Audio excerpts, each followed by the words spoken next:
चीज मैंने बोला, language, general awareness, writing skills, writing speed and interview skills, बोलने की कला।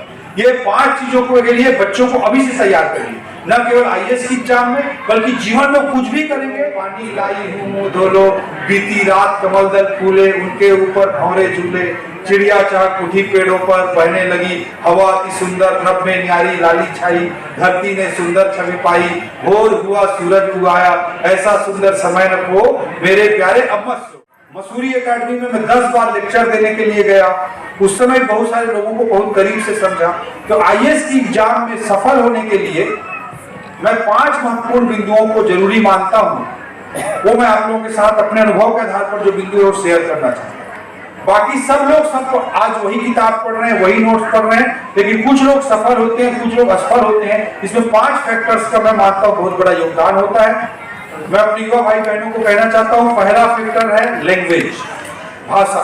आप जिस भी माध्यम से एग्जाम दे रहे हैं उस भाषा पर आपकी बहुत अच्छी पकड़ होनी चाहिए। इवन मैं बोलना चाहता हूं कि जो हमारे प्राइमरी स्कूल में भी बच्चे पढ़ रहे हैं, जो पेरेंट्स हमारे बच्चों को आईएएस या सिविल सर्विसेज की ओर आगे बढ़ाना चाहते हैं, वो अभी से उस बच्चे की भाषा पर ज्यादा ध्यान दें, उसको भाषा के स्किल्स, लैंग्वेज स्किल्स को उसका प्रमोट करें। पहला मैं बिंदु बोलना चाहता हूं। दूसरा बिंदु बोलना चाहता हूं, जनरल अवेयरनेस। समाज में क्या हो रहा है, देश में क्या हो रहा है, पर्यावरण में क्या हो रहा है, खेती में क्या हो रहा है, इन सारी चीजों को भी जानने के लिए बच्चे को हमेशा प्रोत्साहित करें। आजकल हमारा हो गया है पढ़ पढ़ पढ़, होमवर्क बस करात है, बोला रटात है, बोला लिखवात है। 99.2% भी पागे तो 99.8% पाए तो वो गाली खा देते। ऐसे नहीं करना, उससे उसका भला नहीं हो सकता। वो पाता रहेगा 99, लेकिन वो कभी अचानक भसक जाए। तो वैसे बच्चों के साथ मत कीजिए, उसको जनरल अवेयरनेस, उसको दिन दुनिया को भी समझने के लिए काबिल बनाइए। ये दूसरा चीज।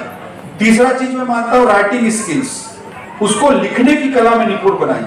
चौथा चीज मैं मानता हूँ बोलने की कला, उसको स्टेज का फोबिया ना हो, डर ना हो, अच्छा से अच्छा स्पीच दे सके। स्टेज की फोबिया उसको खत्म करिए, मतलब interview skills, writing skills, interview skills. और 5वां मैं बोलना चाहता हूँ राइटिंग स्पीड, बहुत तेज लिखने की उसको आदत डलवाई और मन से लिखने की आदत डलवाई।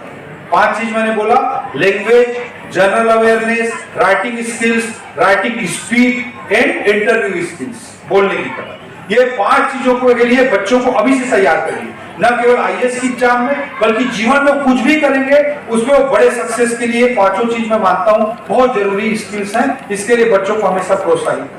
मैं छोटे छोटे स्कूलों में पढ़ा, सरकारी स्कूल में पढ़ा, 6वीं क्लास में ABCD पढ़ा। उसके बाद भी लोगों को बड़ा आश्चर्य होता है कि ये 12वीं मैंने सन 2000 के आसपास 12वीं किया और 2004 के आईएएस एग्जाम में आईएएस बन गया, इतना जल्दी कैसे सेलेक्ट हो गए?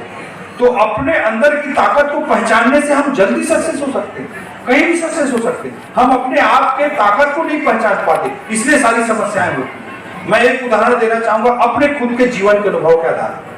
जब हम लोग क्लास 3 में पढ़ते थे, तीसरी क्लास में गांव की स्कूल में, तो गुरुजी पाठ पढ़ाने आते थे और उसमें एक पाठ था, अभी मुझे याद है, जागो प्यारी, उठो लाल अब आंखें खोलो, पानी लाई हूं मुंह धो लो, बीती रात कमल दल फूले, उनके ऊपर भंवरे झूले, चिड़िया चाक उठी पेड़ों पर, बहने लगी हवा अति सुंदर, नभ में न्यारी लाली छाई, धरती ने सुंदर छवि पाई, भोर हुआ सूरज उगाया, ऐसा सुंदर समय न हो मेरे प्यारे अब मत सो।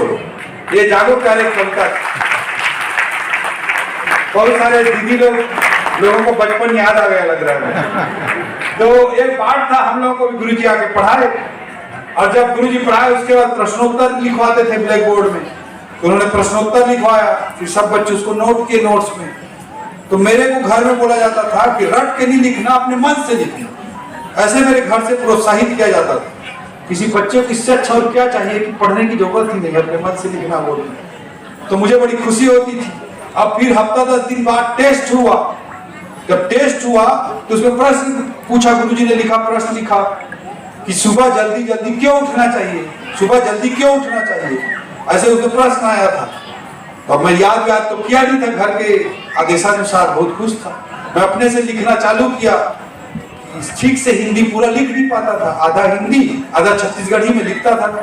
तो मैंने लिखना चालू किया, सुबह सुबह के बेर जल्दी उठबे, तो जुड़ जुड़ हवा बुहात रथे तो बड़ा मजा आते। फिर अगला सेंटेंस लिखा, सुबह सुबह के बेर उड़बे तो लाल रंग के बेर सूरज उगत रथे तो बड़ा मजा आते। सुबह सुबह उठबे तो गुड़ेला, गौरैया को गुड़ेला बोलते हैं छत्तीसगढ़ में, गुड़े, अभी तो गौरैया दिखती ही नहीं, उस समय गौरैया होती थी हर आंगन में। सुबह सुबह वे गौरैया मन अंगना में चहक चहक करत रहते तो बड़ा मजा आते। ऐसे में लिख डाला आधा पेज पूरा। अगले दिन गुरुजी जांच करके लाए कॉपी को, तो कॉपी को जांच करके लाए और बोले सबसे पहले तू खड़ा हो जा। बोले मेरे खड़ा हुआ, भाई क्या हुआ? और आगे गुरुजी एक झापड़ दिया मेरे को घुमा के और बोला कि याद याद करता रही है और बड़ा मजा आते खूब लिखा है। तो इसको पूरा मेरे हेड मास्टर देख रहा था, बड़े गुरुजी होते थे, तो वो देख रहे थे। वो आके बोले कि अपने मन से लिख रहा है, इसको मन से लिखने देते हैं, सीखेगा लिखना। उसने सपोर्ट किया। अब मेरे हो गए मजे, घर से भी फ्री, स्कूल से भी फ्री, याद करना नहीं, मन से लिखना है। तो मैं आधा हिंदी आधा छत्तीसगढ़ी में उत्तर लिखता था। धीरे धीरे हिंदी लिखना सीखे, धीरे धीरे राइटिंग स्किल इंप्रूव होती गई, धीरे धीरे अंग्रेजी लिखना सीखे। और जब आईएएस का एग्जाम देने गए तो पता चला वहां एक पेपर होता है एसे का। उस समय एसे का एक पेपर होता था, 3 घंटे में एक ही निबंध लिखना होता है, एक ही निबंध, 3 घंटे में एक ही निबंध लिखना है और 6 ठो विकल्प रहता था, उनमें से किसी भी एक विषय पर लिखना है और जितना चाहो उतना लिख सकते हो 3 घंटे तक एक निबंध।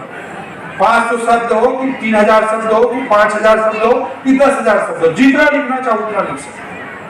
तो राइटिंग स्किल का वहां पे बड़ा महत्व समझ में आया और मैंने निबंध लिखा ये एग्जाम में। और जब रिजल्ट आया तो गांव के छोटे से सरकारी स्कूल से जागो प्यारे से जो यात्रा लिखने की चालू हुई थी, उसके दम पर जब देश के सबसे प्रतिष्ठित एग्जाम आईएएस का एसे का रिजल्ट आया तो मैंने ऑल इंडिया टॉप किया।